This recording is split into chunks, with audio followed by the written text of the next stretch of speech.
penaberê dilê min di nav kafilên tenebûnê de bi bayê tazî ez xemgîniya mezin dikim. Di van kolarên bajariyê xwezîriyê de xemê tedayên min ez xwedî dikim. Di tariya şevan de ta ku ez te bibînim ez li xwe dikerim. Melodiya kilamê min mîna bêdawiyê barê baranê wêran bûne, wêran bûne.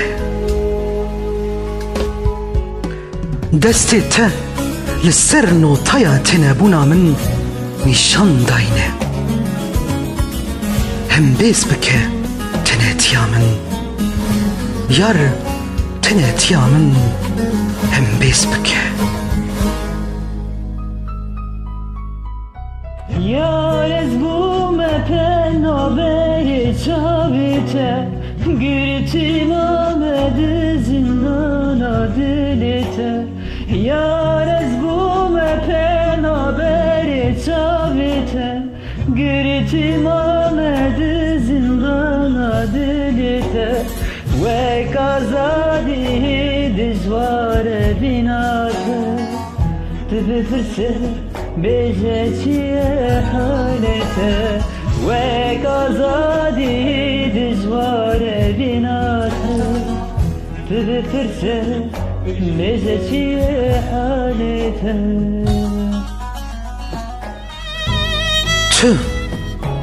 Tu penaberê dilê min ji min dûr û xerîbî.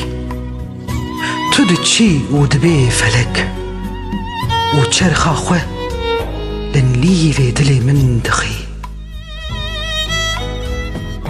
Tu diçî û min li ber bayê felekê diberdî. Cîhanê li min xirab dikî. Min bi keferekî kûr û tengiştin bi hêza dilê xwe ew heyraniya xwe neda famkirin ji te re. û tu diçî.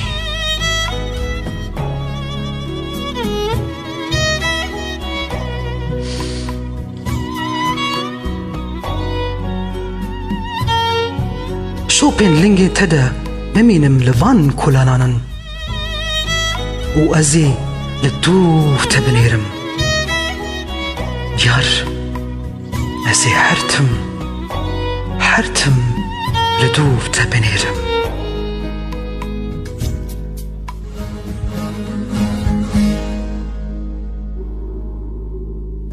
Yar evidam yar, bekesamın yar, garibanım zanjiyan sitaram.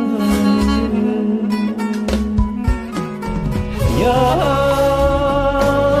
evidam yar, bekesamın yar, garibanım zanjiyan sitaram.